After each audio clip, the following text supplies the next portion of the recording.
नमस्कार। परीक्षा का नाम सुनते ही क्या दिल की धड़कनें तेज हो जाती हैं? अगर जवाब हाँ है तो यकीन मानिए, ऐसा महसूस करने वाले सिर्फ आप नहीं हैं। तो आज हम इसी बारे में बात करेंगे और विज्ञान की मदद से जानेंगे कि परीक्षा के तनाव को कैसे कंट्रोल किया जा सकता है। यह एक बहुत ही आम बात है। मतलब पूरी तैयारी के साथ एग्जाम हॉल में गए और जैसे ही क्वेश्चन पेपर हाथ में आया, लगा कि सब कुछ भूल गए हैं। तो चलिए समझते हैं कि आखिर ऐसा होता क्यों है और इसे रोका कैसे जा सकता है। देखिए, ये सिर्फ एक महसूस करने वाली बात नहीं है। इसके बाकायदा शारीरिक और इमोशनल लक्षण होते हैं। सिर में दर्द से लेकर नींद न आने तक ये सारे संकेत यही बताते हैं कि हमारा शरीर और दिमाग दोनों ही प्रेशर में है। और ये समस्या कितनी गंभीर है, ये समझने के लिए जरा इस आंकड़े पर गौर कीजिए। एक स्टडी में 48% मेडिकल स्टूडेंट्स ने माना कि उन्हें मीडियम से लेकर गंभीर मानसिक तनाव होता है। ये दिखाता है कि ये वाकई एक बहुत बड़ी और सीरियस प्रॉब्लम है। तो ठीक है, हमारा गेम प्लान तैयार है।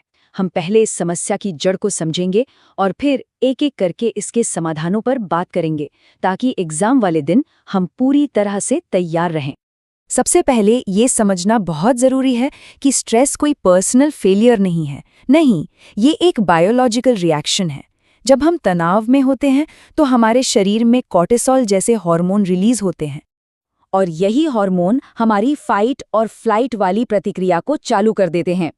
अब देखिए, ये रिएक्शन हमें असली खतरों से बचाने के लिए तो बहुत अच्छा है, लेकिन जब हमें कोई मुश्किल जानकारी याद करनी होती है तो यही रिएक्शन हमारे दिमाग के काम में रुकावट डालता है और सब गड़बड़ हो जाता है। तो सवाल ये है कि इस बायोलॉजिकल रिएक्शन को कंट्रोल कैसे किया जाए? जवाब है, अपने मन और शरीर को ट्रेन करके। चलिए अब कुछ ऐसी तकनीकों पर बात करते हैं जो तनाव को काबू करने के लिए हमारा सबसे बड़ा हथियार बन सकती हैं। सबसे आसान और सबसे असरदार चीज हमारी अपनी सांस। जब भी तनाव महसूस हो, बस कुछ गहरी सांसें लीजिए। यह हमारे दिमाग को सीधा मैसेज भेजता है कि सब ठीक है, शांत हो जाओ। इससे दिल की धड़कन धीमी होती है और स्ट्रेस हार्मोन भी कम हो जाते हैं। अगली तकनीक है JPMR, यानी जैकबसन की प्रोग्रेसिव मसल रिलैक्सेशन। ये डिप्रेशन और एंजाइटी के लक्षणों को कम करने का एक साइंटिफिकली प्रूवन तरीका है। इसमें हम जानबूझकर अपनी मांसपेशियों में तनाव पैदा करते हैं और फिर उसे ढीला छोड़ देते हैं। इससे शरीर तनाव और आराम के बीच का फर्क महसूस करना सीख जाता है। इसे करना बहुत ही आसान है।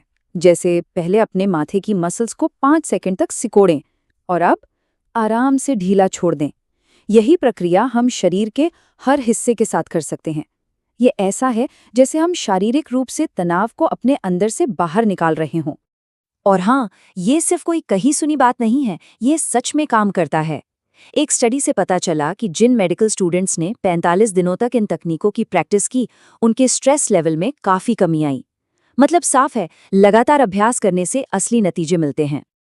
और हाँ, इन तकनीकों के साथ साथ अपनी बेसिक ज़रूरतों को तो कभी नहीं भूलना चाहिए। अच्छी नींद, सही खाना और थोड़ी बहुत एक्सरसाइज, ये सब हमारे दिमाग के सही से काम करने की नींव हैं। ये कोई ऑप्शन नहीं है, ये ज़रूरतें हैं। खासकर नींद की अहमियत को बिल्कुल भी कम मत समझिए। ये आंकड़ा तो चौंकाने वाला है। 17 घंटे तक जगे रहने के बाद दिमाग की हालत लगभग वैसी ही हो जाती है जैसे किसी नशे में धुत इंसान की। तो सोचिए, एग्जाम से ठीक पहले पूरी रात जागकर पढ़ना कितनी बड़ी गलती हो सकती है। चलिए अब जरा पढ़ाई के तरीकों पर बात करते हैं। देखिए, स्ट्रेस को मैनेज करने से भी अच्छा है कि उसे पैदा ही ना होने दिया जाए, और ये मुमकिन है पढ़ाई की सही आदतें अपनाकर और छोटे छोटे लक्ष्य बनाकर। ये जो लाइन है ना, ये इस पूरे सेक्शन का निचोड़ है। हमारा मकसद सिर्फ सिलेबस को देखना नहीं है, बल्कि उस ज्ञान को सच में अपना बनाना है। तो आइए देखते हैं कि ये किया कैसे जा सकता है।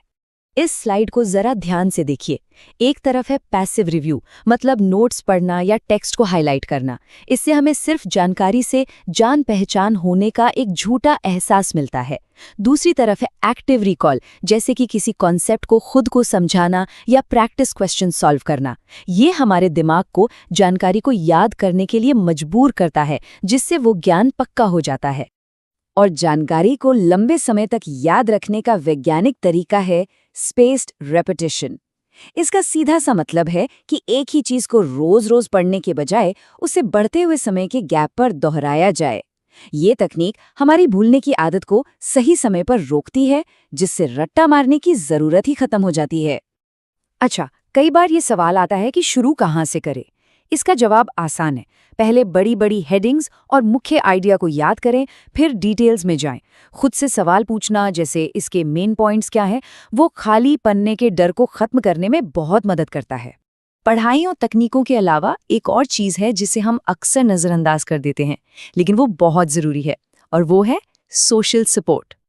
ये चार्ट अपने आप में एक कहानी कहता है। बांग्लादेश में हुई एक स्टडी से पता चलता है कि जिन स्टूडेंट्स को कम सोशल सपोर्ट मिला, उनमें से 60% ने गंभीर तनाव महसूस किया। वहीं जिन्हें ज़्यादा सपोर्ट मिला, उनमें ये आंकड़ा सिर्फ 10% था। ये दिखाता है कि हमारे दोस्त, हमारा परिवार एक मजबूत ढाल की तरह काम करते हैं। इसीलिए बात करना बहुत ज़रूरी है, दोस्तों से, परिवार से या किसी टीचर या काउंसलर से। अपनी फीलिंग्स शेयर करने से मन का बोझ आधा हो जाता है और ये एहसास मिलता है कि हम अकेले नहीं हैं। कभी कभी दूसरों से बात करके एक नया नज़रिया मिलता है और प्रॉब्लम उतनी बड़ी नहीं लगती। तो अब हम अपनी तैयारी के आखिरी पड़ाव पर हैं। अब तक हमने जो कुछ भी सीखा है, उसे एग्जाम वाले दिन अमल में लाने का समय आ गया है। ये रही हमारी फाइनल चेकलिस्ट। एग्जाम सेंटर पर थोड़ा जल्दी पहुंचे, शांत रहने के लिए गहरी सांस लेने वाली तकनीक का इस्तेमाल करें। पेपर शुरू करने से पहले सारे इंस्ट्रक्शन ध्यान से पढ़ें और एक बार में एक ही सवाल पर फोकस करें। अगर कोई सवाल मुश्किल लगे तो उस पर अटके मत रहिए, आगे बढ़िए और बाद में उस पर वापस आइए। और आखिर में जरा इस सवाल पर सोचिए, क्या हो अगर एग्जाम में अच्छा करना सिर्फ रट्टा मारने के बारे में न हो, बल्कि जिंदगी भर किसी भी मुश्किल का सामना करने की हिम्मत और लचीलापन बनाने के बारे में हो। क्योंकि आज हमने जो भी सीखा वो सिर्फ परीक्षा पास करने के टिप्स नहीं हैं, बल्कि ये जिंदगी में तनाव का सामना करने और सफल होने के तरीके हैं।